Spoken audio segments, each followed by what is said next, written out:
Hello everyone, good morning. আশা করছি তোমরা সকলেই ভালো আছো আর আমিও ভালো আছি। আজকে হচ্ছে 15ই আগস্ট, মানে স্বাধীনতা দিবস। সকলকে জানাই হ্যাপি ইন্ডিপেন্ডেন্স ডে।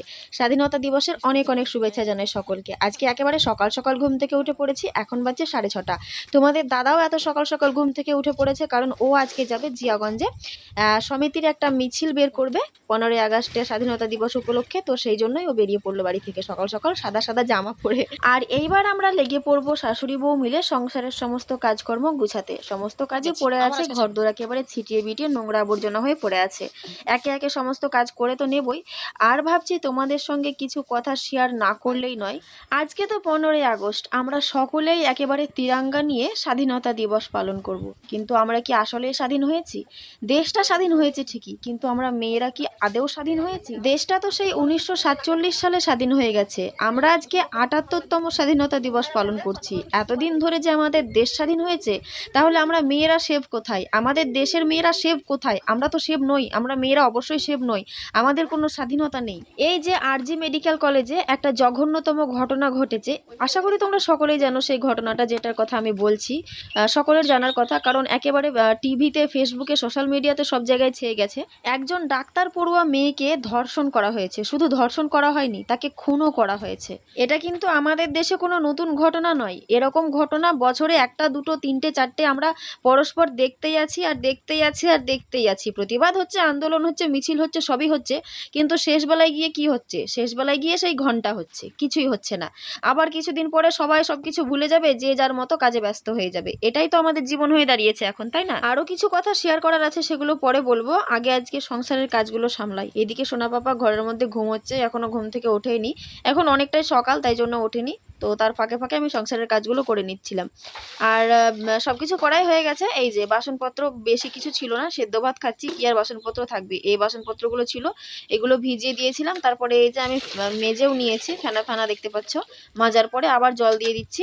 এবার আমি বাসনগুলো ধুয়ে উঠবো। সোনা পাপা ঘুম থেকে উঠলো এইমাত্র। আর দেখেছো ঘরটা কি হয়ে আছে? খাটটা একেবারে জঙ্গল হয়ে আছে, জঙ্গল। রাত্রিবেলায় পরিষ্কার পরিচ্ছন্ন করে ঘুমাই, আর সকালবেলায় এরকম জঙ্গল করে উঠি। চারিদিকে সব ছিটিয়ে বিটিয়ে পড়ে আছে, গুছাবো। আর এই যে এইখানটাই গুচ্ছের জামা কাপড় একেবারে পালা দিয়ে রেখে দিয়েছি, এগুলোকেও ভাঁজ করে করে এই তারটাতে এখন রাখতে হবে। আজকে আবার বাড়িতে টমেটোও নেই, আজকে শুধু আলুর তরকারি দিয়ে ভাত খেতে হবে।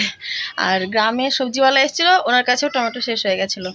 কি আর করবো, তোমাদের দাদা জিয়াগঞ্জ গেছে, তো তোমাদের দাদাকে ফোন করে বললাম টমেটো নিয়ে আসতে। ততক্ষণে আলুর তরকারিটা করলাম, যদিও নিয়ে আসে পরে টমেটোটা দিয়ে আবার আলুর তরকারিটা একটু মানে ছুটে নেবো আর কি। কেমন লাগছে দেখতে দেখো, টমেটো নেই, হলুদ তো দিতেই পাবো না। তরকারিটা দেখেছো একেবারে সাদা ফ্যাকাশে লাগছে। দাদু এখানে বসেছে আমড়া কাটতে, এতটা রোদ্রের মধ্যে বসেছে, কি আর বলবো। এটা কিন্তু দাদুর নিজের গাছেরই আমড়া। তো এই বছর আমি আমড়া খেতে পেলাম না, এই বছরটা মিস করে যাচ্ছি। সামনে বছর আমড়া খাবো। এই বছর কেন খাবো না বলো তো? সিজার করেছি তো, সেই জন্য বেশ অনেক দিন যাবৎ টকটাকে অ্যাভয়েড করে চলছি, সেই জন্য। তো আজ কি হবে, ছোট মামি আর বড় মামিদের দুই বাড়িতে পুজো দিচ্ছে। বড় মামিদের দোকানে পুজো দিচ্ছে, আর ছোট মামিরা গৃহপ্রবেশ করবে, সেই জন্য নারায়ণ পুজো দিয়ে ঘরে ঢুকবে। তাই জন্য আজকে ওদের বাড়িতে নিরামিষ তরকারি রান্না হবে বলে আমড়া পেরেছিল দাদু। আমড়ার চাটনিটাও হবে। তো সেই আমড়াটা দাদু নিজের হাতেই কেটে, নিজের হাতেই জলে ডুবিয়ে কচলে কচলে ধুয়ে দিচ্ছে, দেখেছো? এখন বাজছে বেলা 11টা, আর তোমাদের দাদা এই মাত্র বাড়ি ঢুকলো। এই যে লাল লাল টমেটো এনেছে, টমেটো আনতে বলেছিলাম সেই জন্য, আর এক প্যাকেট খেজুর এনেছে। আর এই তো এই প্যাকেটটাই মনে হয় মিষ্টি আছে, ওরা মনে হয় টিফিন দিয়েছিল সেইটা, আর এইরকম একটা টুপি দিয়েছে সমিতি থেকে।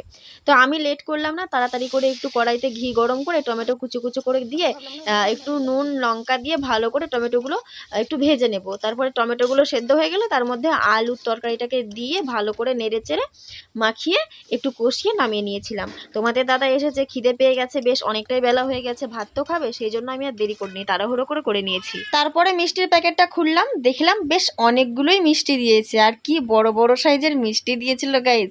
আর আমি তো ভাবছিলাম মনে হয় মিষ্টি দেবে, সিঙ্গারা দেবে, তারপরে কেক, ভুজিয়া যেগুলো দেয় প্যাকেটের মধ্যে, এত বড় প্যাকেট দেখেছিলাম, দিয়ে ভাবছিলাম। তো পরে দেখলাম যে না, ভুজিয়া টুজিয়া দেয়নি। আর ওগুলো দিলে তো আমরা খেতেও পেতাম না, কারণ এখন অসহ্য চলছে। মিষ্টি খেতে পারবো, অসুবিধা নেই, তো সেই জন্য আমি একটা মিষ্টি খেতেও শুরু করে দিয়েছি। মিষ্টি খেতে তো আমার বিশাল ভালো লাগে, আমি মিষ্টি খেতে বিশাল ভালোবাসি। আর এই দেখো আজকে একেবারে বাসনপত্র খুবই অল্প, শুধুমাত্র একটা কড়াই আর চা করা বাটি, এইগুলোই মাজবো, তাহলেই হয়ে যাবে। বেলা 12টা বাজতে বাজতে রান্না বান্না সেরে, কাজকর্ম সেরে, খাওয়া দাওয়া করে মামিদের বাড়িতে চলে এসেছি। সোনা পাপাকে তো আজকে স্নান করাইনি, তো ওকে একটু ভাবলাম মোছাবো। বাপরে বাপ, সে কি কান্না শুরু করে দিয়েছে মোছাতে গিয়ে, মানে এমন অবস্থা, ও মোছাতেই দেবে না। তারপরে যেমন তেমন করে ওকে একটু হালকা বুলকা করে মুছিয়ে পাউডার মাখিয়ে জামা পরিয়ে নিয়ে চলে এসেছি। মামিদের বাড়িতে পুজো হচ্ছে। এই দেখো, মামিরা হয়তো সত্যনারায়ণ পুজো দিচ্ছে, বাড়িতে উঠবে সেই জন্য, মানে গৃহপ্রবেশ প্রবেশ করার জন্য পুজো দিচ্ছে। দাদুর কোলে সোনা বাবাকে দেখেছো কিরকম ভাবে বসে বসে পুজো দেখছে, ঠাকুর মশাইয়ের দিকে তাকাচ্ছে। পুজোর কাছে অনেকক্ষণ ধরে বসেছিলাম, গীতা পাঠ শুনলাম, তারপরে লক্ষ্মী পাঁচালী শুনলাম, শুনে চলে এসেছি ছাদে ঠোকাঠুকি করতে, মানে পেরেক পুঁততে। হাতুড়ি নিয়ে পেরেক নিয়ে চলে এসেছি ছাদের উপরে। তো প্রথমে ছাদের দরজাটা লাগিয়ে দিই, কারণ ঠোকাঠুকি করবো, নিচে আওয়াজ যাবে, অনেক আত্মীয় স্বজনেরা বসে আছে, তাদের গল্প গুজব করাতে ডিস্টার্ব হবে। আজকে তো কমেডি ভিডিও শ্যুট করব না, মানে বেশ কিছুটা করা আছে, সেগুলো আপলোড করব, এডিটিং করব, অনেকটাই সময় লাগবে। তো সেই জন্য ভাবলাম আজকে কমেডি ভিডিও শ্যুট করব না। আর তাছাড়া আকাশেও অনেকটা মেঘ উঠেছিল, সাজুগুজু করে যদি আবার বৃষ্টি চলে আসে তখন সাজটাই বেকার হবে।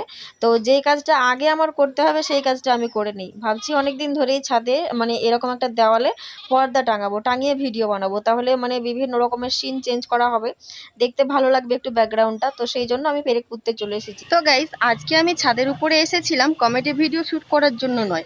কমেডি ভিডিও শ্যুট করার জন্য আসলে তো সেজেগুজেই আসতাম। এই দেখো, এই সেটিংসটা করার জন্য আজকে ছাদের উপরে এসেছি। আর মামিদের বাড়িতে তো আজকে পুজো দিল, অনেক গেস্টরা আছে, গেস্টদের সামনে চেঁচিয়ে ভেবিয়ে চিল্লামিল্লি করে ভিডিও বানাবো, সেটা একটা নিজেকে লজ্জা লাগছে। আর ব্যাপার হচ্ছে 2 দিন থেকে মানে 2 দিনের ব্লগ আছে আমার ফোনে, তারপরে কমেডি ভিডিও আছে, সেগুলো আপলোড করে মানে এডিট করে আপলোড করব, তারপরে আবার ভিডিও শ্যুট করব, নাহলে মোবাইলটাও হ্যাং করবে, ফোনটাও হ্যাং হয়ে যাবে, অনেকগুলো ভিডিও ফোনের মধ্যে থাকবে সেই জন্য। তো চলো আজকের মতো ব্লগটা এখানে শেষ করছি, দেখা হচ্ছে নেক্সট ব্লগে। আর কমেডি ভিডিওতে তো দেখা হচ্ছেই যখন তখন। চলো টাটা।